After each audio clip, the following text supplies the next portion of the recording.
ओम नमो भगवते वासुदेवाय। ओम नमो भगवते वासुदेवाय। ओम नमो भगवते वासुदेवाय। नारायण नमस्कृत्य नरं चैव नरोत्तमं देवीं सरस्वतीं व्यासं ततो जयमुदीरये। नष्टप्रायेषु अभद्रेषु नित्यं भागवत सेवया भगवती उत्तम श्लोके भक्तिर्भवती नैष्टिकी। कृष्णाय वासुदेवाय देवकी नंदनाय च नंदगोपकुमाराय गोविंदाय नमो नमः। जय श्री कृष्ण चैतन्य प्रभु नित्यानंद श्री अद्वैत गदाधर श्रीवासादि गौर भक्ता वृंद। हरे कृष्णा कृष्णा कृष्णा हरे हरे, हरे राम राम राम हरे हरे। हरे कृष्णा कृष्णा कृष्णा हरे हरे, हरे राम राम राम हरे हरे। हरे कृष्णा कृष्णा कृष्णा हरे हरे, हरे राम राम राम हरे हरे। तो आप सभी भक्तों का स्वागत है प्रातःकालीन श्रीमद् भागवतम के सत्र में। और आप लोगों के उत्साह से हमें और अच्छा लगता है, मुझे बहुत अच्छा लगता है। क्या लिखा है? हरे कृष्णा, धन्यवाद, प्रणाम everyone, please add me in group. तो सत्यम प्रभु आप देख पा रहे हैं मैसेज, इनका नंबर देख पा रहे हैं? तो ये नंबर को आप अपने पास नोट कर लीजिए और इसको ग्रुप में ऐड कर दीजिए। ठीक है, सुधीर पसारी है ना, इस नाम से आप ऐड कर दीजिएगा। ठीक है, तो सभी का स्वागत है श्रीमद् भागवतम की कक्षा में। और बहुत खुशी होती है जिस प्रकार से हमारी सत्र धीरे धीरे धीरे धीरे आगे बढ़ रहा है ना।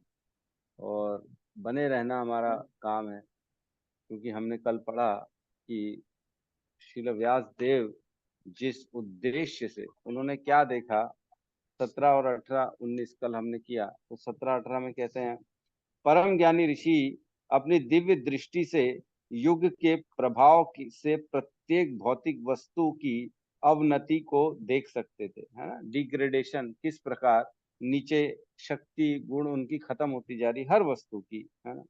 वह यह भी देख सकते थे कि श्रद्धा विहीन व्यक्तियों की आयु क्षीण होगी और वे सत्व गुण के अभाव के कारण अधीर रहेंगे। देखो ये इंपॉर्टेंट है कि श्रद्धा विहीन व्यक्तियों की आयु क्षीण होगी। जैसे जैसे हम भगवान में श्रद्धा बढ़ाते हैं ना, हमारी आयु, मैंने कल बताया था, आयु बढ़ती भी है और घटती भी। हमारे इस जन्म के कार्यों पे कार्यों कर्मों पे भी डिपेंड करता है।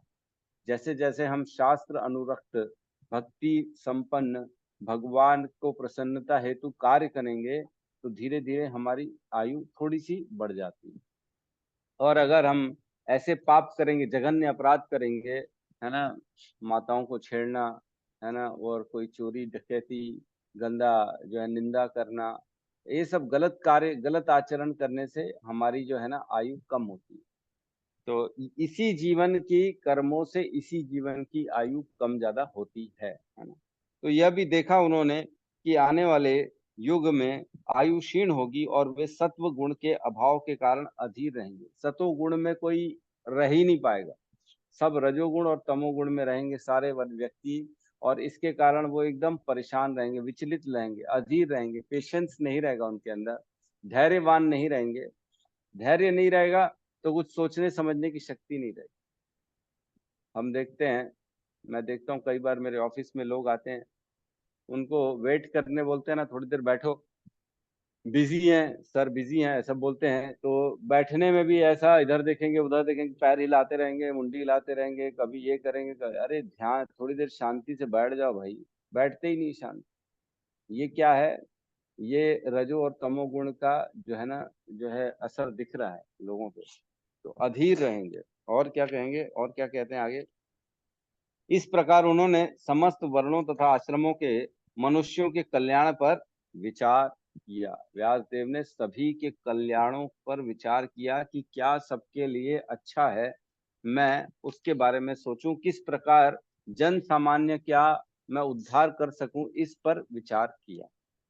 19वें नंबर श्लोक में उन्होंने क्या बता रहे, अब ऐसा विचार करके किया क्या उन्होंने, जब ये ख्याल आया कि आने वाला समय जो है ना सबके लिए बड़ा खतरनाक है, कलयुग की शक्ति बहुत बढ़ जाएगी और कलयुग की शक्ति के कारण बाकी सारी चीजों की शक्ति गुण कम हो जाएंगे। तो इस पर विचार करके उन्होंने क्या किया, फिर कार्य क्या किया, आगे कहते हैं 19 नंबर में, उन्होंने देखा कि वेदों में वर्णित यज्ञ वे साधन है जिससे मनुष्य की वृत्तियों को शुद्ध बनाया जा सकता है। तो जो बेचारे अभागे हैं, जो कलयुग के प्रकोप के कारण पथ भ्रष्ट हो चुके हैं, धर्म का ज्ञान नहीं है, जिनको यज्ञ करना नहीं आ रहा, भगवान विष्णु की जो है आराधना उनको समर्पित करना नहीं आ रहा अपने कर्मों को, तो उन्होंने क्या किया, ऐसे मनुष्यों को शुद्ध बनाने के लिए इस विधि को सरल बनाने हेतु कि उन्होंने एक ही वेद का 4 भाग कर दिया जिससे वे मनुष्य के बीच फैल सके। तो उन्होंने वेदों के 4 भागों में बांट दिया वेद को। पहले वेद एक ही थे, लेकिन वेदों को 4 भाग में बांटा शीला व्यास देव ने। और उसके बाद जो है उन्होंने महाभारत की रचना करी, है ना, उन्होंने उपनिषदों की रचना करी, पुराणों की रचना करी, ताकि मनुष्य जो अभागे हैं, जो इस संसार में कलयुग के प्रकोप में हैं, उनको शॉर्टकट मिल जाए भगवान का, है कि नहीं। अगर श्रीमद् भागवतम पुराण नहीं लिखते और महाभारत नहीं लिखते तो हमको भगवत गीता कैसे मिलती। महाभारत के भीष्म खंड में ही आता है भगवत गीता, है ना, गीतोपनिषद जिसको कहते हैं, तो वो भी वेद व्यास द्वारा ही लिखा गया है, और बाकी वेद पुराण भी सारा वेद व्यास द्वारा ही लिखा गया है। तो उन्होंने हमारे कल्याण हेतु ये कार्य किया, ठीक है। तो इसके अनुवाद में 19 के तात्पर्य में कहा गया है कि पुराणों तथा महाभारत को वेदों का अभिन्न अंग मानने में कोई शंका नहीं होनी चाहिए। और छांदोग्य उपनिषद 7.1.4 में पुराणों तथा महाभारत को, जिन्हें सामान्य रूप से इतिहास माना जाता है, पंचम वेद कहा गया है ना। महाभारत और रामायण, ये सब चीजों को क्या कहा गया है, पंचम वेद कहा गया है ना। पुराण, ये जो श्रीमद् भागवतम पुराण है, इनको पंचम वेद, 5वां वेद कहा गया है। इसको कहीं भी वेदों से कम नहीं आंकना चाहिए, है ना। इसमें क्या कह रहे हैं, श्रील अजीब गोस्वामी के मतानुसार शास्त्रों की अपनी अपनी महत्ता आंकने की यही विधि है। तो ये विधि है, वो बताया गया है कि ये पंचम वेद है, इसको कभी भी कम नहीं आंकना चाहिए हमारे को। महाभारत और श्रीमद् भागवतम पुराण, ये सारी चीजें, ठीक है। तो आज हम प्रवेश करते हैं 20 नंबर श्लोक में, तो साथ में दोहराएंगे। 20 नंबर श्लोक में शेयर करता हूँ स्क्रीन।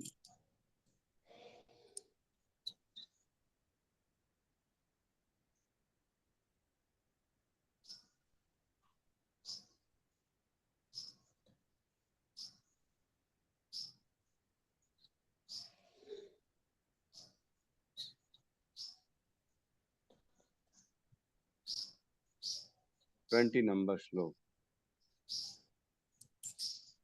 ऋग यजु साम अथर्वाख्या, ऋग यजु साम अथर्वाख्या, वेदाश्चत्वारः उदधृता, उद्धृता, इतिहास पुराणं च इतिहास पुराणं च पंचमो वेद उच्यते। पंचमो वेद उच्यते। ऋग यजु साम अथर आख्यः ऋग यजु साम अथर्वाख्या, वेदः चात्वर उद्धता, वेदाश्चत्वार उद्धृता, इतिहास पुराणं च इतिहास पुराणं च पंचम वेदः उच्यते। पंचमो वेद उच्यते। ऋग यजु साम अथर्वाख्या, ऋग यजु साम अथर्वाख्या, वेदाश्चत्वार उद्धृतः, वेदस्य चत्वार उद्धृता उद्धृता इतिहास पुराणं च इतिहास पुराणं च चमो वेद उच्यते। पंचमो वेद उच्यते। हरे कृष्ण। अनुवाद। मूल ज्ञान के स्तोत्रों वेदों के 4 पृथक विभाग किए गए, लेकिन पुराणों में वर्णित ऐतिहासिक तथ्य तथा प्रामाणिक कथाएं पंचम वेद कहलाती हैं।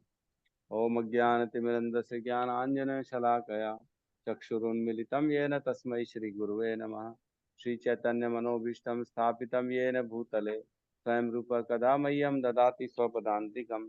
वन्देऽहं श्रीगुरु श्रीयुतपदकमलं श्रीगुरून् वैष्णवांश्च श्रीरूपं सागरजातं सहगण रघुनाथान्वितं तं सजीवं साद्वैतं सावधूतं परिजनसहितं कृष्ण चैतन्य देवं श्री राधा कृष्ण पादान सहगण ललिता श्री विशाखान्वितांश्च।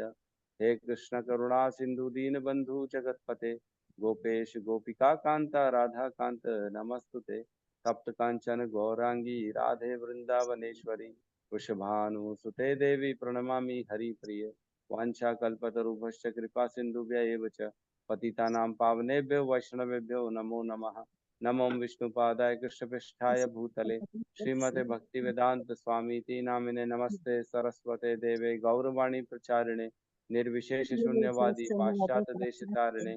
जय श्री कृष्ण चैतन्य प्रभु नित्यानंद श्री अद्वैत गदाधर श्रीवासादि गौर भक्त वृंद। हरे कृष्णा कृष्णा कृष्णा हरे हरे हरे राम राम राम हरे हरे। हरे कृष्णा।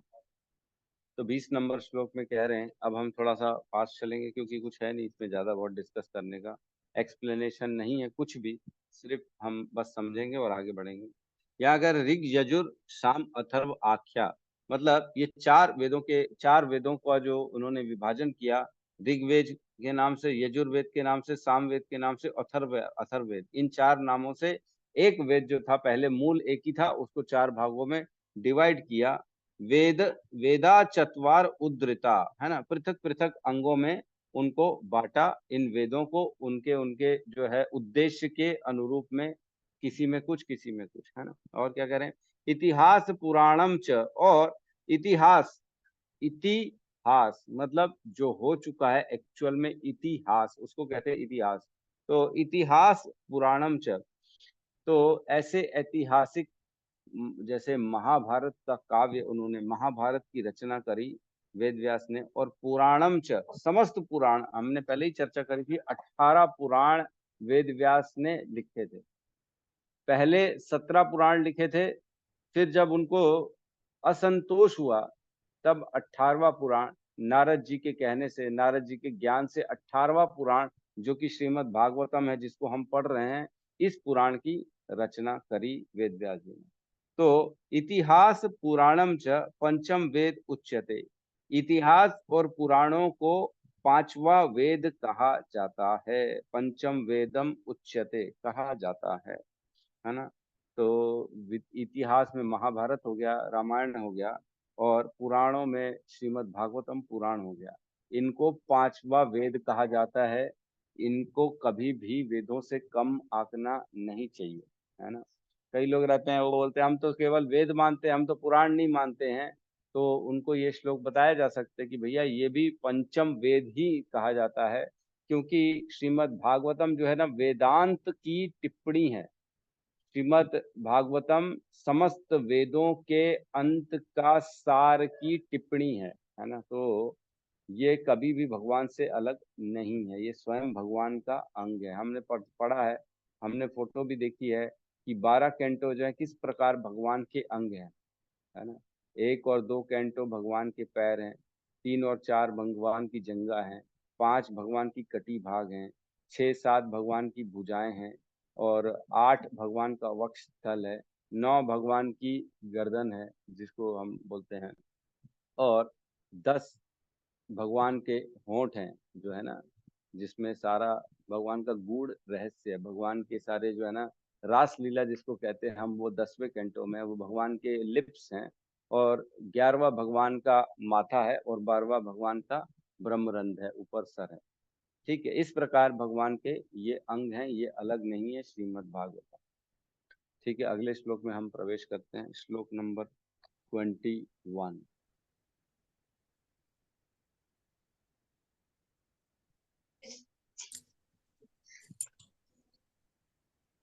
साथ में दोहराएंगे। तत्र ऋग्वेद धर पहला, तत्र ऋग्वेद तत्र तत्र ऋग्वेद धर पहलः,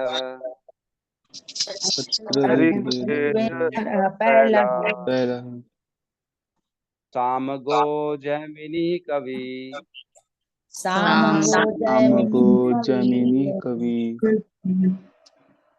वैशंपायन एवेक, वैशंपायन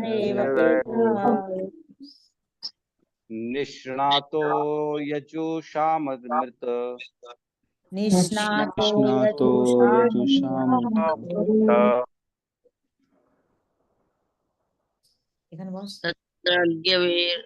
वेदधर पहला तत्र ऋग्वेदधरः पैलः सामगो जैमिनी कवि सामगो जैमिनी कवि, वैश्म पायन अवैको वैशंपायन एवेको, निष्णातो यजुषामुतः निष्णातो यजुषामुत। हरे कृष्ण। और वो रिपीट करें। तत्र ऋग्वेदधरः तत्र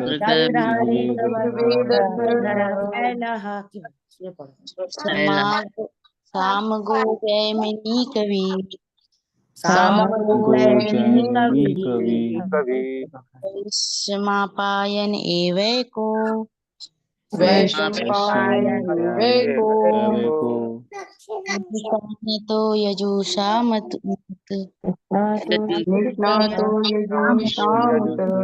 यजुषामुत। अनुवाद।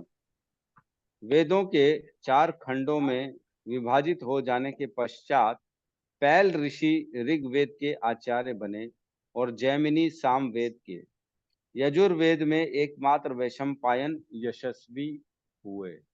तो अब यहाँ पे बता रहे हैं जो 4 अलग अलग भागों में बांटा वेदों को, तो उनके आचार्य कौन कौन बने, किन किन ने उन वेदों में अलग अलग प्रकार से अपना शिक्षा देना चालू किया, शिष्य बनाया और उसका विस्तार किया, कौन उस वेद के आचार्य बने। तो बता रहे हैं कि तत्र ऋग्वेद धर पहलह, मतलब वहां फिर जो इसके बाद चारों वेदों को जब विभाजित किया उसके बाद ऋग्वेद धर पहला, मतलब ऋग्वेद को धारण करने वाले पहल ऋषि बने, है ना। ऋग्वेद धर, कौन इनको धारण किया, किसने, ऋग्वेद को पहलह ऋषि नाम के व्यक्ति जो थे, एक ऋषि थे, महान ऋषि, उन्होंने ऋग्वेद को धारण किया। और कह रहे सामगो जैमिनी कवि, सामवेद को जैमिनी ऋषि जो थे उन्होंने उनके आचार्य बने।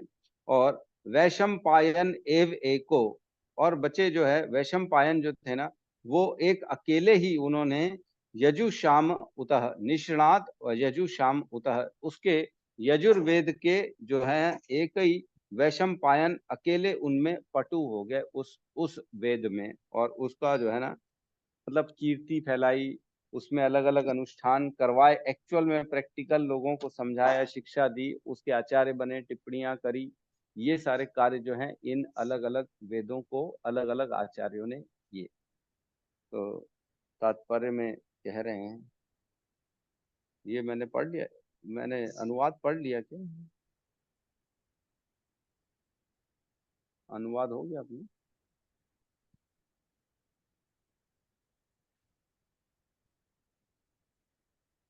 अभी बताया प्रभु जी, बताए अभी जैसे बता दिया ना। तो तात्पर्य एक ही लाइन का है, वो पढ़ लेते एक हैं। लाइन। विभिन्न वेदों को उनके बहुविध विकास के लिए विद्वान व्यक्तियों को सौंप दिया गया। तो अलग अलग वेदों को अलग अलग आचार्य बना के व्यास देव ने सबको डिपार्टमेंट दे दिया है, तुम ये रख लो, तुम ये रख लो, तुम ये रख लो, तुम ये रख लो, अब इसका प्रचार करो, इसमें टिप्पणियां करो, इसका विश्लेषण करो, इसमें लोगों को पटु बनाओ, है ना, अपने शिष्यों को इसमें मतलब फंसाओ नहीं, गलत बोल दिया मैंने, फंसाओ मतलब बेसिकली उनमें टीचिंग्स दो और उनको जो है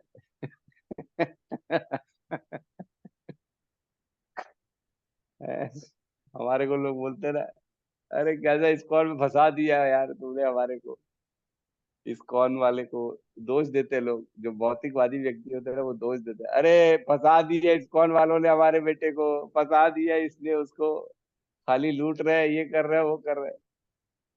तो भौतिक दुनिया की नजर में वो फंसा हुआ है, लेकिन एक्चुअल में उद्धार हो रहा है उसको है ना। तो मेरे कहने का मतलब ये नहीं था, मैं माफी चाहूंगा वेद व्यास जी से, ऐसा बिल्कुल न समझे वो, अन्यथा मेरे अंदर का ज्ञान नष्ट न कर दे ऐसा नहीं है। तो उनको मतलब ज्ञान दिया, उनको डिपार्टमेंट दिया और उनको उद्धार की जो है जिम्मेदारी दी कि आप ये जो है इनका उद्धार करेंगे। ठीक है, तो अगले श्लोक में हम प्रवेश करते हैं।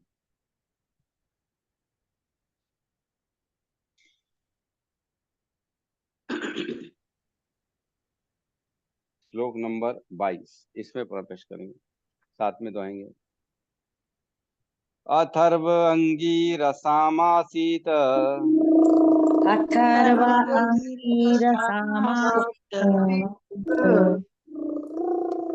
सुमन्तु दारुणः मुनि सुमन्तु दारुणः मुनि इतिहास पुराणानाम्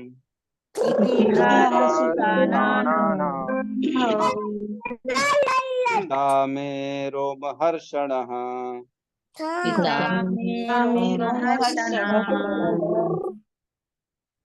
अथर्व अंगिरसामासीत सामासीत सुमंत दारुणो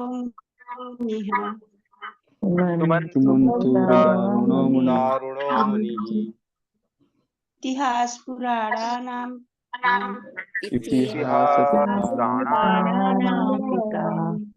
पिता मे रोमहर्षणः पिता मे रोमहर्षणः हरे कृष्ण। अथर्व अंगिरासम अतीत अथर्व अंगिरासामासीत सुमन्तु दारुणा मुनि सुमन्तु दारुणो मुनि इतिहास पुराणानाम् इतिहास पुराणानाम् पिता मे रोमहर्षणा पिता मे रोमहर्षणः। अनुवाद। अनुवाद में इसमें गायब है लाइन, मैं पूरा पढ़ दे रहा हूँ। अत्यंत समर्पित भाव से सेवा करने वाले सुमंतु मुनि अंगिरा को अथर्ववेद सौंपा गया और मेरे पिता रोमहर्षण को पुराणों तथा इतिहास सौंपे गए, है ना। तो इसमें आधा अधूरा लिखा है हमारे ऑनलाइन में। तो यहाँ कह रहे हैं अथर्व अंगीरसामृत, है ना, अथर्व अंगीरसाम आसीत। अथर्व वेद को किसने स्वीकार किया, सौंपा गया, अंगीरा मुनि को सौंपा गया। सुमंतु दारुणः मुनि, है ना। सुमंतु मीन्स जो है, सुमंतु मुनि नाम से ज्ञात है, अथर्व वेद में गंभीरता से संलग्न है। दारुण मीन्स अथर्व वेद में ये अंगीरा जो है उनको इस नाम से भी जाता, सुमंतु मुनि के नाम से भी जाना जाता है ना। सुमंतु और अंगीरा अलग अलग नहीं है, एक ही नाम से उनको जाना जाता है। वो मुनि है, उनको अथर्ववेद का जो है डिपार्टमेंट दिया गया। और इतिहास पुराणा नाम, और इतिहास महाभारत और पुराण श्रीमद् भागवतम का जो डिपार्टमेंट दिया गया वो पिता में रोमहर्षणम, मेरे पिता। किसके पिता, कौन बता रहे हैं यहाँ पे, सूत गोस्वामी, है ना। सूत गोस्वामी ये कथा कह रहे हैं। अब यहाँ पे कहेंगे आप तो वेद व्यास जी कह रहे हैं प्रभु जी, वेद लिखने वाले तो वेद व्यास जी, तो देखो लिखा वेद व्यास जी ने है, लेकिन ऐसा लिखा है कि बता रहे हैं सूत गोस्वामी व्याख्या कर रहे हैं, है ना। हमने पढ़ा पीछे लिखा था सूत उवाच, तो सूत उवाच के बाद जो है ना चेंज नहीं हुआ है, तो अभी तक सूत गोस्वामी ही कह रहे हैं, है ना। जब कभी चेंज होता है ना तो ऊपर लिखा जाता है व्यास उवाच, सूत उवाच, उद्धव उवाच, कौन बोल रहा है वो लिखा जाता है। तो सूत उवाच के बाद अभी तक चेंज नहीं हुआ है, सूत उवाच ही चल रहे जा रहा है। तो अभी कौन कह रहे हैं, ये इस कथा इस पुराण में ये बताया जा रहा है कि सूत गोस्वामी सारी चीजों का ये श्लोक का वर्णन कर रहे हैं। तो सूत उवाच मीन्स पिता में रोमहर्षणम, पिता जो थे सूत गोस्वामी के कौन थे, रोमहर्षण। रोमहर्षण जिसको हमने बताया आप सबको कि जब एक बार वो कथा कर रहे थे, रोमहर्षण वो भगवान के भक्त थे, और स्वयं जब बलराम जी आ गए उनके सामने तो उन्होंने व्यास आसन को छोड़ा नहीं, व्यास आसन को नहीं छोड़ा, बैठे रहे व्यास आसन में। तो उस समय फिर जो है ना बलराम जी को बड़ा क्रोध आ गया, और उन्होंने एक छोटा सा तिनका उठाया और उस तिनको को फेंक के रोमहर्षण का वध कर दिया वहीं पे व्यास आसन में ही। जय श्री राम, हरि बोल हो गया उनका हरि बोल हो गया। तो फिर जो है ऐसी स्थिति में फिर बलराम जी को समस्त मुनियों ने बोला ये गलत हो गया, ये गलत हो गया, ऐसा नहीं होना चाहिए। तो फिर कुल मिला के उसकी कथा में नहीं जाएंगे। तो बेसिकली रोमहर्षण का ऐसा हुआ कि रोमहर्षण के पुत्र के रूप में सूत गोस्वामी आए, जिनका नाम है उग्र श्रवा।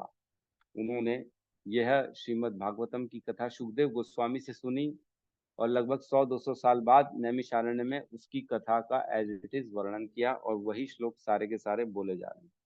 तो तात्पर्य में प्रवेश करते हैं। तात्पर्य में शील प्रभुपाद इसमें कहते हैं, श्रुति मंत्रों में भी कहा गया है कि अथर्ववेद के दृढ़ नियमों की का कड़ाई से पालन करने वाले अंगिरा मुनि अथर्ववेद के अनुयायियों के अग्रणी थे। तो अथर्ववेद का डिपार्टमेंट अंगिरा मुनि को दिया गया, और उन्होंने अपने शिष्यों, और इसमें बहुत क्या होता है देखो, ऐसा नहीं है कि दे दिया तो बस हो गया, अब अपने घर में जाओ आराम से सो जाओ, ऐसा नहीं।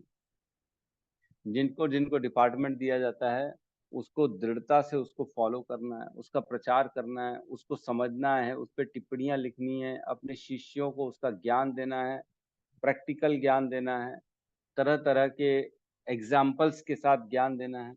वेद बड़े खतरनाक है ना, वेद समझना बहुत मुश्किल है। वेद में ऐसा घुमावदार है, सारे घुमाने वाले हैं, मतलब सीधा सीधा नहीं लिखेंगे।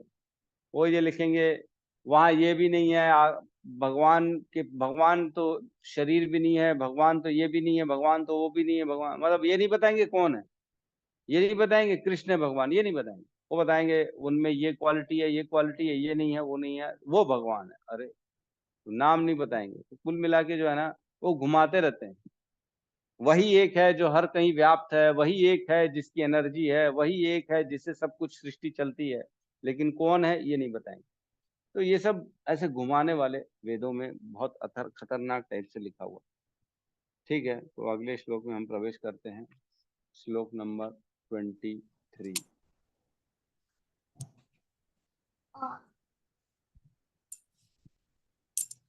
साथ में दोबारा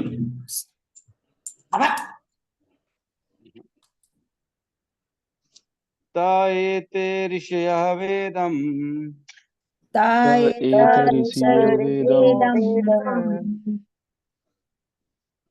स्वं स्वं व्यस्यन् अनेकधा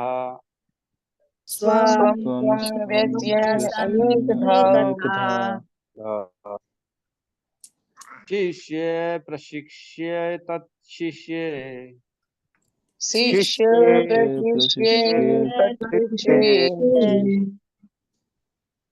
वेदास्ते शाखिनी अभवन्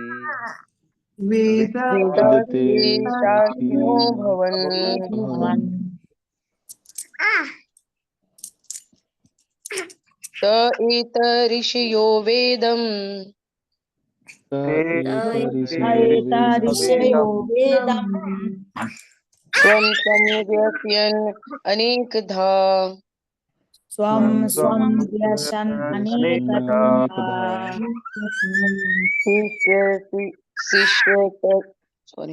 शिष्य प्रशिष्ये तत्शिष्ये शिष्ये शिष्ये वेदाते साक्षिणो अभवन् वेदास्ते वेदास्तिनो साक्षिणो अभवन् भवन्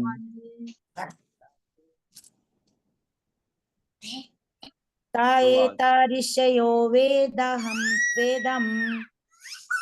त एत ऋषयो वेदम् स्वं स्वं व्यसनम् अनेकधा स्वं स्वं व्यसनम् अनेकधा शिष्ये प्रशिष्ये तत्शिष्ये शिष्ये प्रशिष्ये तच्छिष्ये वेदास्ते साक्षिणो अभवन् वेदास्ते शास्त्रो भवन्। हरे कृष्ण। अनुवाद। इन सभी विद्वानों ने अपनी पारी में उन्हें सौंपे गए वेदों को अपने अनेक शिष्यों प्रशिष्यों तथा उनके भी शिष्यों को प्रदान किया और इस प्रकार वेदों के अनुयायियों की अपनी अपनी शाखाएं बनी।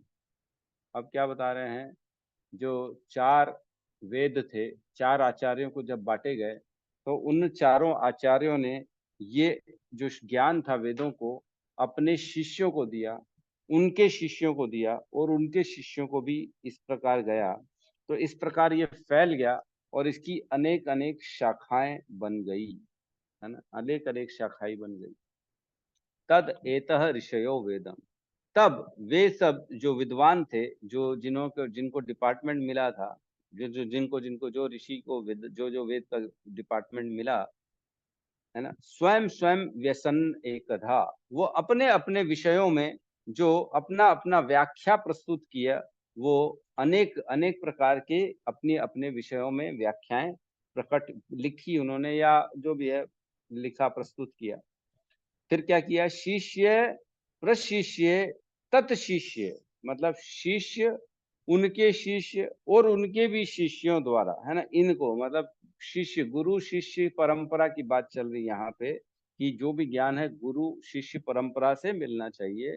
और यही बता रहे हैं कि शिष्य उनके शिष्य और उनके शिष्यों को भी उन वेदों के अनुयायी जो बने, जो उनके फॉलोवरशिप में आए, उनके साथ इस ज्ञान का विस्तार किया और अनेक अनेक शाखाओं में ये ज्ञान बट गया, है ना। तो इस प्रकार तात्पर्य में क्या कह रहे हैं शील प्रभुपाद, देखते हैं। तात्पर्य शील प्रभुपाद, ज्ञान के मूल स्रोत वेद हैं। तो ये समझना चाहिए कि ज्ञान बेसिकली वेदों से आता है। और मैं एक चीज बहुत इंपॉर्टेंट बताने वाला हूँ, सब चीज सुन के समझ लीजिए। वेद शाश्वत हैं, वेद हर काल में रहते हैं, वेद हमेशा यही रहते हैं, है ना। वेद कभी बदलते नहीं हैं, वेद प्रकट और अप्रकट होते हैं, है ना। ऐसा नहीं बोल सकते कि किसी काल में प्रभु जी ये वेद नहीं रहे होंगे, किसी काल में हो सकता है कोई दूसरा वेद रहा हो, उस समय परिस्थिति अनुकूल के हिसाब से कुछ और ज्ञान दे दिया हो वेदों में, ऋग में, साम में, यजुर में। तो ऐसा नहीं है, ऋग साम यजुर ये हमेशा शाश्वत रहते हैं, केवल प्रकट और अप्रकट होते हैं, कभी गायब हो जाते हैं, कभी आ जाते हैं। ठीक है, ये ध्यान रखने की बात। तो यहाँ कह रहे हैं ज्ञान के मूल स्रोत वेद हैं, संसारी या दिव्य ज्ञान की कोई ऐसी शाखा नहीं जो वेदों के मूल्य भाषा से संबंधित ना हो। तो ये बहुत इंपॉर्टेंट है। यहाँ पे कह रहे हैं जो भी संसार में ज्ञान है ना, बेसिकली वो वेदों के कुछ न कुछ पार्ट की व्याख्या करता है, कुछ न कुछ उसको रस जो है ना वेद से ही मिलता है, कुछ न कुछ बल उसको वेदों से मिलता है। अपने आप में भौतिक संसार में कोई ज्ञान है ही नहीं, यहाँ वो बता रहे हैं, है ना।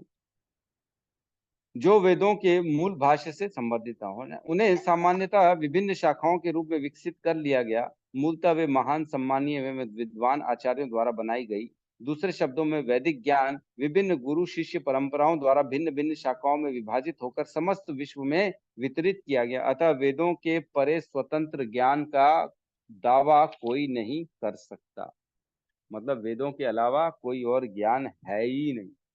कोई ये नहीं बोल सकता कि मैंने अपने बल से, अपनी बुद्धि से सोच समझकर मैंने ये नया ज्ञान प्रस्तुत किया, ऐसा कोई नहीं बोल सकता। ठीक है, तो हम एक और श्लोक ले लेते हैं। 24 नंबर को ले लेते हैं साथ में।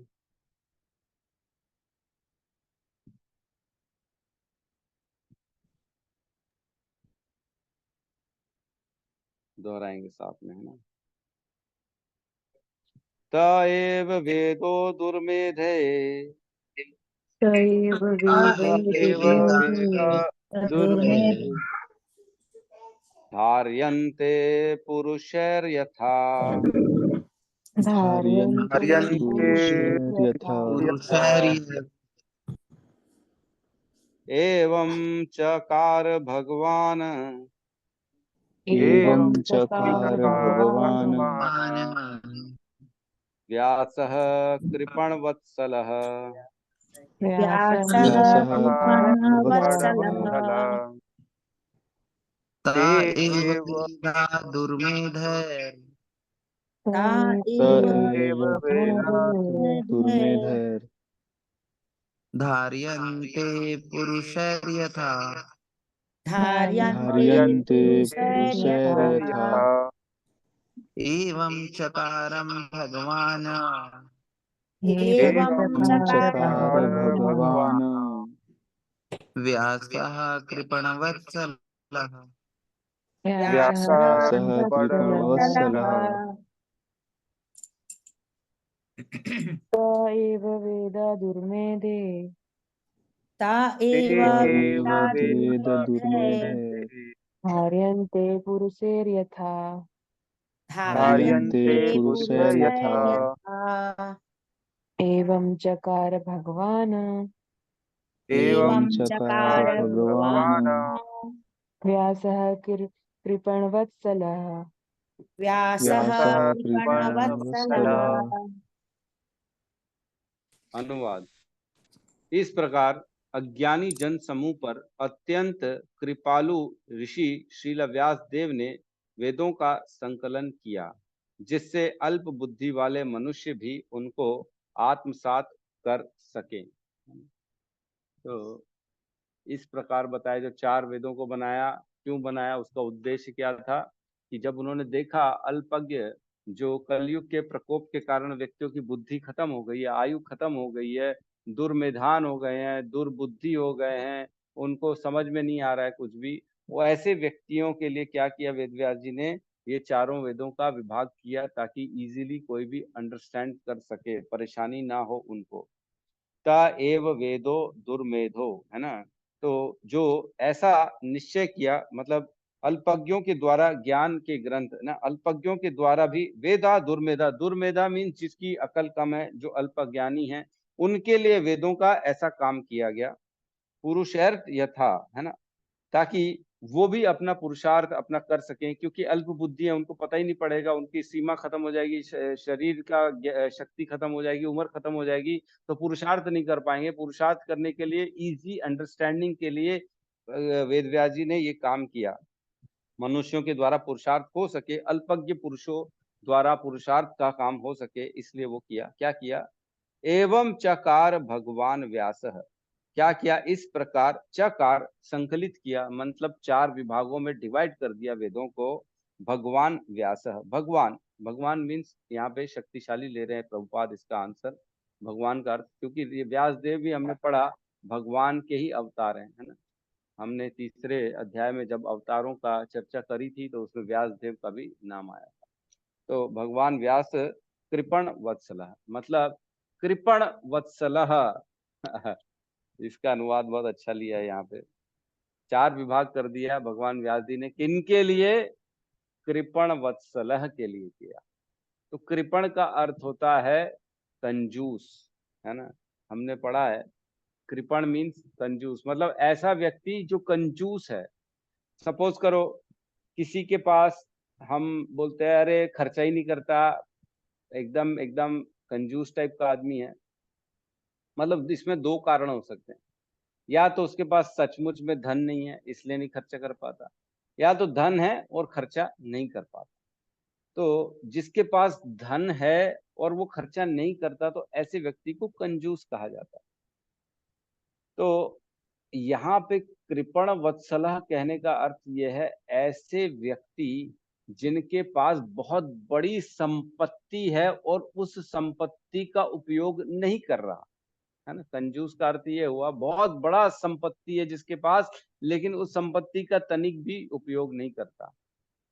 सपोज करो किसी के पास घर में बहुत बड़ी जो है ना गाड़ी है ना, बहुत बड़ी गाड़ी, पूरे शहर में जिसके पास गाड़ी नहीं है, और वो गाड़ी को बस डेली धोता है और फिर उसको कवर लगा के पैदल घूमता है, धूप है चाहे छांव है चाहे बारिश है, वो पैदल पैदल घूम रहा है। तो लोग क्या बोलेंगे, अरे पागल आदमी यार, घर में इतनी अच्छी गाड़ी पड़ी हुई है, कार है, उसको कार में नहीं घूमता है, धूप में सड़ रहा है, काला हो रहा है, पानी में बारिश में घूम रहा है, बीमार हो रहा है, अकल नहीं है, कंजूस कहीं का, ऐसे ही बोलेंगे। तो यहाँ वही कह रहे हैं, कृपण वत्सला, ऐसे व्यक्ति जिनको मनुष्य योनि मिल गई है और उस मनुष्य योनि का सबसे बड़ा जो उद्धार करने वाला कार्य है वो भी नहीं कर पा रहे हो, है ना। कृपण वत्सला, ऐसे व्यक्तियों के प्रति वात्सल्यता की भावना के कारण श्रील व्यासदेव ने ये कार्य किया। वात्सल्यता मीन्स माता का जो प्रेम होता है, माता पिता का अपने बच्चे के प्रति प्रेम होता है, वैसा प्रेम प्रकट किया श्रील व्यासदेव ने ऐसे मनुष्यों के लिए जिनको मनुष्य योनि मिल गई है, लेकिन उस योनि का, मनुष्य शरीर का वो उपयोग बिल्कुल भी भगवत प्राप्ति के लिए नहीं कर रहे हैं। ऐसे व्यक्तियों को कृपण वात्सल्य कहा गया, है ना। तो एक श्लोक आता है भगवत गीता में भी, अर्जुन कहते हैं, कार्पण्य दोषो उपृत स्वभाव पृच्छामि त्वाम धर्म सम्मूढ़ चेता, है ना। यत् श्रेय स्यात् निश्चितम ब्रूहि तन्मे शिष्यस्ते अहम शादी माम त्वाम प्रपन्ना।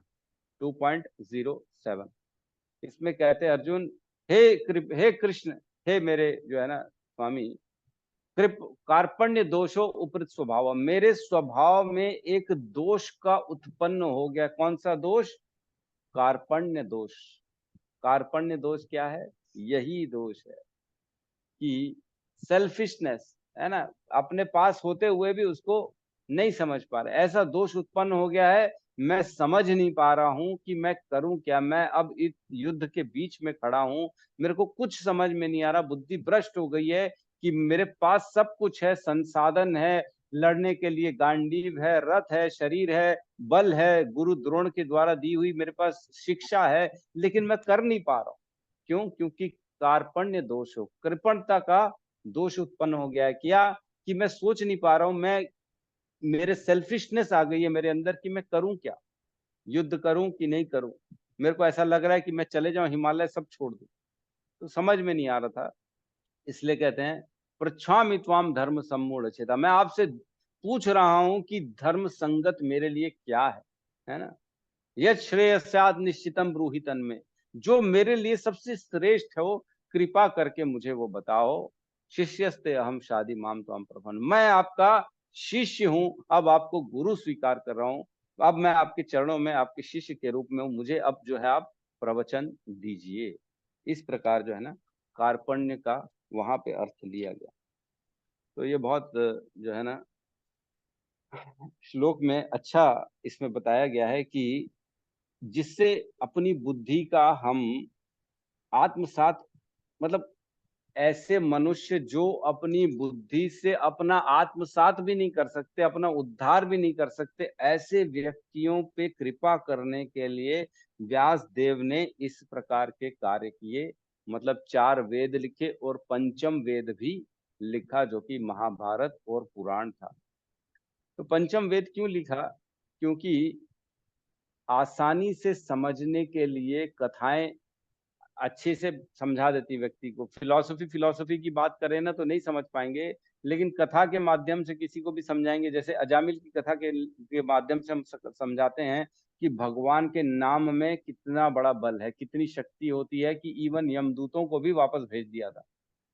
तो कथा के माध्यम से सबको समझ में आ जाएगा, लेकिन वही हम केवल केवल जो है ना फिलॉसफी बताएंगे, ज्ञान बताएंगे, तो कोई नहीं समझ पाया, बोर हो जाएंगे। तो इसलिए उन्होंने ये कार्य किया। ठीक है, तो यहाँ पे कुछ चीजें बताई गई हैं कि जो मनुष्य होते हैं यहाँ कलयुग के, वे अपने गुण और कर्म के आधार पे विभाजन करना चाहिए, न कि यहाँ पे केवल उनका सरनेम ब्राह्मण है तो मिश्रा जी है, तो खाली उसको पंडित जी बोल रहे हैं और पान खा रहा है, पीक फेंक रहा है, नहा रहा है, नहीं है ना। उसको वेदों का कोई एक श्लोक नहीं आता और काम क्या कर रहा है, चपरासीगिरी कर रहा है, कहीं पे बाबूगिरी कर रहा है। तो ऐसा व्यक्ति एक्चुअल में ब्राह्मण नहीं है, यहाँ कह रहे हैं। इसके तात्पर्य में बोल रहे हैं श्रील प्रभुपाद की, जो मनुष्य आज की डेट में सोचता है कि मैं ब्राह्मण हूँ, मैं क्षत्रिय हूँ, मैं वैश्य हूँ, मराठा है, हम मराठा बोल रहे, अपने आप को क्षत्रिय समझते हैं, लेकिन कर क्या रहे हैं, बाउंसर की नौकरी कर रहा है बार के बाहर खड़े होकर, ये कैसा क्षत्रिय है। तो कहने का मतलब ये है, आदमी अपने कर्म से और ज्ञान से अपने वर्ण और आश्रम में जाता है, तो अपने वर्ण और आश्रम के अनुसार जिसमें इंटरेस्ट है उसके अनुसार उसको कार्य करना चाहिए, ना कि केवल कुल के आधार पे। तो कुल के आधार पे तो हमने देखा कई चीज बदली है। जैसे परशुराम जी हुए, भगवान परशुराम हुए, वो स्वयं क्षत्रिय बन गए थे, और जबकि उनका कुल था ब्राह्मण। उनके पिता कौन थे, जमदग्नि ऋषि थे, महान ऋषि थे, वो ब्राह्मण थे, और उनका पुत्र कौन बन गया, क्षत्रिय बन गया। इसी प्रकार हम देखते हैं कई ऐसे जो है कार्य, इवन विश्वामित्र जो हुए वो ऋषि हुए, ब्रह्म ऋषि हुए, वो अपने पहले जीवन में, मतलब उसी जीवन में पहले राजा थे, बहुत बड़े क्षत्रिय थे, है ना, क्षत्रिय। फिर बाद में वो उन्होंने अपना इंटरेस्ट चेंज कर लिया, कर्तव्य चेंज कर लिया, तो ऋषि बन। तो इस प्रकार बहुत से गुरु द्रोण है, गुरु द्रोण जो थे स्वयं ब्राह्मण थे, उनका पुत्र जो है अश्वत्थामा वो क्षत्रिय बन गया। तो जरूरी नहीं है जो जिस परिवार से हो उसी परिवार के सरनेम लेके चलाना है हमको, हम तो जी मिश्रा है, हम तो शर्मा, ऐसा नहीं। हम अपने क्वालिटी के अनुसार, हमारे इंटरेस्ट के अनुसार हमारे को कर्तव्य वर्ण और आश्रम में विभाग किया गया। भगवान कहते ही हैं भगवत गीता में, चतुर्वर्ण्या मया सृष्टि गुणा कर्म विभाग। गुण और कर्म के आधार पे मैंने इस सृष्टि के 4 विभाग किए हैं, 4 आश्रम और 4 वर्ण, है ना, इस पे भगवान कहते हैं। ठीक है, तो यहाँ पे कुछ गुणों का भी वर्णन है। इसमें कहा गया है कि आज की डेट में जो कलयुग के व्यक्ति हैं वो केवल रजोगुणी और तमोगुणी हैं, और ऐसे व्यक्तियों को वेदों के विषय में वो समझ ही नहीं पाते, क्योंकि उनके अंदर सतोगुण है नहीं, और बगैर सतोगुण वो वेद समझने में नामुमकिन है, किसी के लिए भी मुश्किल नामुमकिन है, वो समझ ही नहीं सकता जब तक वो सतोगुण में ना आ जाए। तो अपने आप को कोशिश करना चाहिए, हमको हमेशा सतोगुण में रखना चाहिए। खान पान सतोगुण से होना चाहिए, विचार सतोगुण के होने चाहिए, कर्तव्य सतोगुण के होने चाहिए, सोना नींद करना सतोगुण में होना चाहिए। जैसे जैसे हम सतोगुण में कोशिश करेंगे अपने आप को नियोजित करने का, उतना उतना हमारे अंदर सतोगुण की वृद्धि होगी, है ना। तो इस प्रकार इसी उद्देश्य से यहाँ पे जो है ये कार्य किया गया शीला व्यास देव द्वारा। तो किसी का कोई प्रश्न है तो हम ले सकते हैं। हरे कृष्णा प्रभु जी। हरे कृष्णा माता जी। आपने मतलब जो अभी बात टॉपिक चल रही थी कि वर्णन के बारे में, जो जात के लोग होते हैं ना, जैसे कोई ब्राह्मण बोलते हैं, क्षत्रिय बोलते हैं, तो ऐसे प्रभु जी मेरे साथ ना बहुत होता है कि हालांकि हम वैष्णव हैं, लेकिन जब उनको बोलते हैं तो वो लोग बोलते हैं अरे तुम ब्राह्मण नहीं हो, ये नहीं हो, तो ऐसा नहीं हो सकता, जबकि वो सामने वाला ब्राह्मण है पर वो उनका मतलब व्यवहार ब्राह्मणों वाला नहीं है। कि जैसे एक इंसान में होता है ना कि वो लोग का खाना भी सात्विक नहीं है, और मतलब चुगलीचारी में रहना, दूसरों की बुराई करना, तो ये सब चीज में मैं रहती हूँ तो मुझे बहुत कष्ट होता है। तो मैं, वो लोग मुझे बोलते हैं तुम ब्राह्मण नहीं हो, तो मैंने बोला कि ब्राह्मण कर्म से होता है, जात से नहीं होता। तो बोलता है तो जो बना है फिर उसका क्या। और फिर वो लोग बोलते हैं अरे हम तो पंडा हैं, मतलब एकदम नहीं होते, हार्ट से बोलते हैं अरे हम तो पंडा है, हम तो ऐसे, हम तो वैसे हैं, मैं राजपूत हूँ, मेरा मतलब जुबान दे दी तो ले, ऐसे मतलब बहुत लोग बोलते हैं। तो मुझे ना बहुत थोड़ा कष्ट होता है, मैं बोली मैं जवाब नहीं दे पाती फिर उनको। इन लोगों को जवाब देने की जरूरत भी नहीं माता जी, तर्क वितर्क करने से कोई रिजल्ट नहीं आना है, पर किसी क्योंकि के ऐसे लोग सामने समझेंगे नहीं है। नहीं, हाँ। वो नहीं समझेंगे प्रभु जी। देखो दो लोगों के बीच की बात हो तो समझ भी है, लेकिन कोई उसमें 3-4 व्यक्ति, मतलब बहुत सारे हो और बहुत सारे के बीच में बात हो, तो उस टाइम फिर बाद में ऐसा फील होता है अरे मैंने जवाब नहीं दिया। मतलब मुझे लगता है कि मैं कहीं इस जगह पे छोटी पड़ गई हूँ, मुझे यहाँ पे जरूरत थी जवाब देने की, ऐसा मुझे नहीं तो फिर आप फील होता है। उनके श्लोकों का वर्णन करो ना, उनको बताओ ये भगवान का चतुर्वर्ण्य माया सृष्टि, ये श्लोक का वर्णन करो। फिर उसको भगवान को 5वें अध्याय में जो भगवान बता रहे, विद्या विनय संपन्न ब्राह्मणे गवि हस्तिनी शुनि चपाके च पंडिता समदर्शिना। बोला तुम पंडित हो तो तुम्हारे अंदर ये दृष्टि है, बताओ मेरे को। बोलना प्रभु क्या जी, तुम सब एक समान देख पाते हो? ब्राह्मण, गाय और हाथी, कुत्ते, चांडाल, सबको एक नजर से देख पाते हो तुम? तो तो ये सब चीजें आप बोल सकते हो आप। नहीं, ये सब चीजें तो मैं उनको बोलती हूँ क्योंकि वो भी शास्त्र अध्ययन करते हैं, तो मैं ये सब चीजें बोलती हूँ। अरे तुम तो मुझसे भी ज्यादा पढ़े हो, तुम्हारे पापा तो मुझसे भी ज्यादा फिर ज्यादा ही पढ़ाए होंगे। जब मतलब उनके हाँ पापा वगैरह आके मुझसे ये क्वेश्चन करते हैं तो कि तुम मतलब हाँ। सीधा जात पे पूछ देते हैं, तो मतलब मैं बोलती हूँ इंसान का जात से ही उसकी पहचान होती है क्या? उसके कर्म नहीं हम्म, है कुछ भी। तो फिर कुछ नहीं बोलते, वो लोग चुप हो जाते हैं। हरे हरे हाँ, कृष्ण सही है। माता जी, ऐसे लोगों के लिए ही बोला गया है कि भैंस के आगे बीन बजाए भैंस बैठ पगुआ, नहीं बोलने का देखो, कुछ भी। एक श्लोक आता है भगवत गीता के 18वें अध्याय के 42 नंबर श्लोक में। इसमें जी। बताएं, शमो दमः तपः शौचम शांतिर आर्जवम एव च ज्ञानम विज्ञानम आस्तिक्यम ब्रह्म कर्म स्वभावजम। जो ब्राह्मण होते हैं उनके स्वभाव के अनुसार जो कर्म उनको करने चाहिए वो है शमो दमः तपः शौचम। शमो दमः शपः तपः शौचम, तपस्या करना है उनको, पवित्रता रखना है उनको, दम, है ना, दम्भ दम्भ को छोड़ देना है। और क्या है, शांति आर्जम एव च ज्ञानम विज्ञानम, ज्ञान होना चाहिए, विज्ञान होना चाहिए, ये सारी चीजें होनी चाहिए। आप उनको पढ़ के सुनाओगे ना कि लेकिन क्या आज ये सब। के डेट में प्रभु जी है ही नहीं। सही में ब्राह्मणों के अंदर ये है ही नहीं, मतलब बहुत हाँ तो नहीं है तो 1% फिर नहीं होगा है, बोला ऐसा। बोला भगवत गीता गीता के हिसाब से आप ब्राह्मण नहीं हो। आप उनको ये बोल सकते हो, कोई प्रॉब्लम। जी, और उनको क्योंकि बाद में हमारे मूड भी बोल छत्तीसगढ़ के सकते हो। लोग ही ऐसे हुए, वो मतलब बाहर के ही नहीं, छत्तीसगढ़ के ही ब्राह्मण ऐसे मुझे बोले हैं ना। तो आपने ना मतलब बहुत दिनों से ये बात थी, लेकिन पता नहीं आपने आज ये वाली टॉपिक छीनी तो मुझे मेरा आंसर मिल गया। धन्यवाद प्रभु जी। धन्यवाद, हरे हरे कृष्ण। यस। सत्यम प्रभु कुछ कहना चाहते हैं? हरे कृष्ण प्रभु जी। हरे कृष्णा। प्रभु जी, जैसे अभी आपने बीच में बताया था कि ऐसा नहीं है कि मतलब जैसे 4 प्रकार के जो वेद हैं, यजुर्वेद सामवेद वाला। तो जैसे आपने बताया ना कि मतलब जैसे ऐसा नहीं कि इस युग में मतलब जो है अलग हो गया, इससे पिछले वाले में अलग हो गया, ये सब सेम ही रहता है। लेकिन क्या मान लीजिए जिस समय जरूरत पड़ रही है उसी समय इसका खंडन किया जाता होगा वेद व्यास जी द्वारा, या हर बार बार किया जाता है? मतलब जैसे जिस समय आवश्यकता है तभी किया जाता है, या मतलब बार बार किया जाता है? मतलब ज्ञान तो सेम रहेगा, बट ये किया कब जाता है, मतलब कहने का मतलब। ये संसार में प्रकट कब होता है, ये प्रश्न है आपका? जी जी जी प्रभु। जैसे बार बार मनवंतर में वो प्रकट होता है, या जब मनवंतर में जरूरत पड़ती तभी वो प्रकट किया था? नहीं नहीं नहीं, इसका जो है ना, एक जगह मैंने पढ़ा था, हर हर बार जब भगवान, ये कभी देखो इस बार तो कृष्ण के रूप में आए हैं, बाकी हर बार कभी किसी विष्णु के रूप में आते हैं, कभी कोई और रूप में आते हैं भगवान।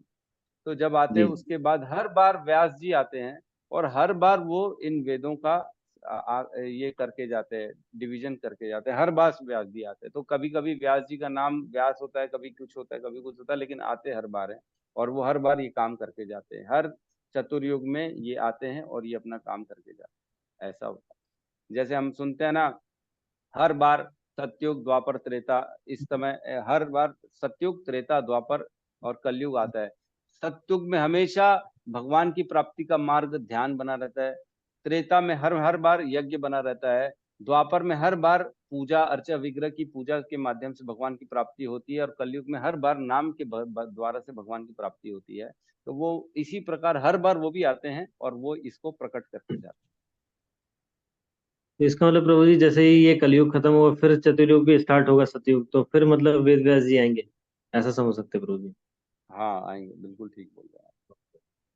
ठीक है प्रभु जी, धन्यवाद। देखो, वेद व्यास जी आएंगे, लेकिन एज इट इज सेम की सेम कथाएं रिपीट होंगी ऐसा जरूरी नहीं है। एज इट इज उनका प्राकट्य जैसे इस बार पराशर मुनि और सत्यवती के पुत्र के रूप में हुआ, तो जरूरी नहीं है कि सेम एज इट इज सारी की सारी कथा कॉपी पेस्ट हो जाए, उसमें अलग अलग होता है, कुछ ट्विस्ट आ जाता है। जैसे हर पिक्चर में मूल एक ही होता है, आखिरी में हीरो को मिलना है, शुरू में हीरो परेशान रहता है, स्ट्रगल करता है, हीरोइन कभी परेशान कर रही है, कभी घर में प्रॉब्लम है, कभी ये है, लेकिन अंतोदगत्वा क्या होता है, वाह सुखी, एंड में सब कुछ बढ़िया हो जाता है। तो वैसे ही है, मूल सब में एक ही है, लेकिन कुछ न कुछ अलग अलग अलग अलग अलग अलग किरदार होते हैं, अलग अलग कथाएं आ जाती हैं, कुछ कुछ कुछ डिफरेंस आ जाता है। जी प्रभु जी, धन्यवाद प्रभु जी। धन्यवाद। हरे कृष्ण यस प्रभु जी, दंडवत प्रणाम। यस आप माता जी। प्रभु जी, भगवान परशुराम क्षत्रिय क्यों बन गए और उन्होंने किस बार क्षत्रियों को ये पृथ्वी से वो किया, तो क्यों ऐसा किया उन्होंने? क्यों किया? और ये तो कथा ही जी एकदम अलग पूछ लिया आपने। ये तो लीलाएं हैं, ये अलग अलग लीला है, लीला करने आते हैं, वध करने आना था ना उनका, क्या बोलते हैं जो अर्जुन था, सहस्त्र बाहु अर्जुन जो था, उसका वध करना था। उन्होंने उनके पिताजी का जन्मग्नि का वध करवाया, इसलिए वो क्रोध होके सभी क्षत्रियों को मार दिया। तो लीलाएं जी होती हैं इसमें, हम क्यों किया इसका, जैसे प्रभु श्री राम क्यों आए, प्रभु श्री राम के पिता क्यों चल बसे, क्यों उन्होंने अपना घर छोड़ा, क्यों 14 साल का वनवास किया, तो इसकी तो नहीं, उनके पिताजी का कथाओं वध में। किया था ना प्रभु जी, आप बता रहे हैं ना हाँ उनके पिताजी का वध किया, वो मुझे नहीं मालूम था, कारण नहीं मालूम था। अच्छा, तो इसकी तो हाँ, कथा इसके हमने लिए बता चुकी, जब परशुराम की अवतार की कथा आई थी तब आप नहीं थे क्या? मैंने पूरा डिटेल मीटिंग में कर बताया। रही थी ना प्रभु जी, मीटिंग में थी ना मैं मेरा मीटिंग में थी, मोबाइल कथा में मीटिंग नहीं में थे? पहुंच जाता। अच्छा मीटिंग में मीटिंग थे, ओके ओके, हाँ, ठीक है। यस श्री रघुनाथ हरे दास जी कृष्ण। कहिए। हरे कृष्ण प्रभु जी, दंडवत प्रणाम। धन्यवाद प्रणाम। प्रभु जी, मेरा ना कंफ्यूजन है कि जैसे जो सूत गोस्वामी के पिता जो थे रोमहर्षण, जो रोमहर्षण सूत थे, और उनके जो पुत्र थे वो उग्र सरवा थे, वो भी सूत गोस्वामी कहला। तो प्रभु जी, जो रोमहर्षण थे सूत थे, वो जो भागवतम का ज्ञान लिए वो वेद व्यास से लिए, और जो उनके जो पुत्र थे वो सुखदेव गोस्वामी से लिए, ऐसा है क्या प्रभु जी?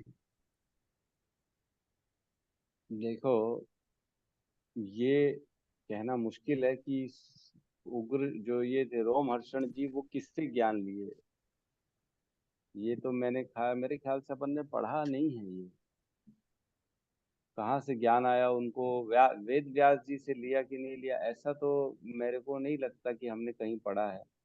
फिर भी एक बार क्लियर करना पड़ेगा कि ये जो कथाओं का जो भगवान की भक्ति थी, मतलब या तो उनके गुरु कौन थे, यही यही आपका बेसिकली सवाल है कि उनको कहाँ से जी ये जी। ज्ञान प्राप्त हुआ।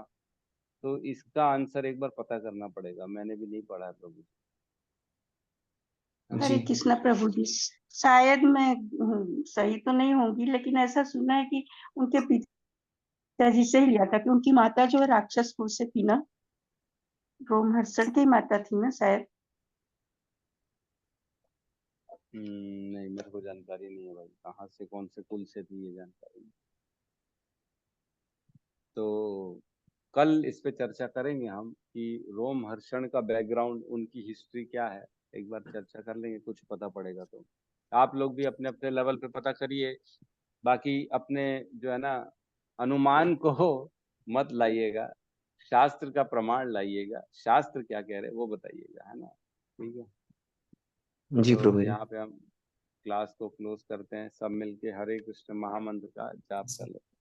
हरे कृष्ण हरे कृष्णा हरे हरे कृष्णा हरे कृष्णा कृष्णा हरे हरे कृष्ण हरे कृष्ण हरे हरे हरे हरे राम राम राम हरे राम राम हरे राम हरे। राम राम हरे हरे हरे हरे।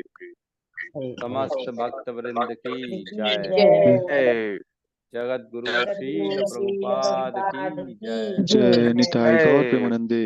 मन हरि हरि हरि बोल। बोल हरि हरि बोल। हरि हरि हरि। बोल। हरि हरि।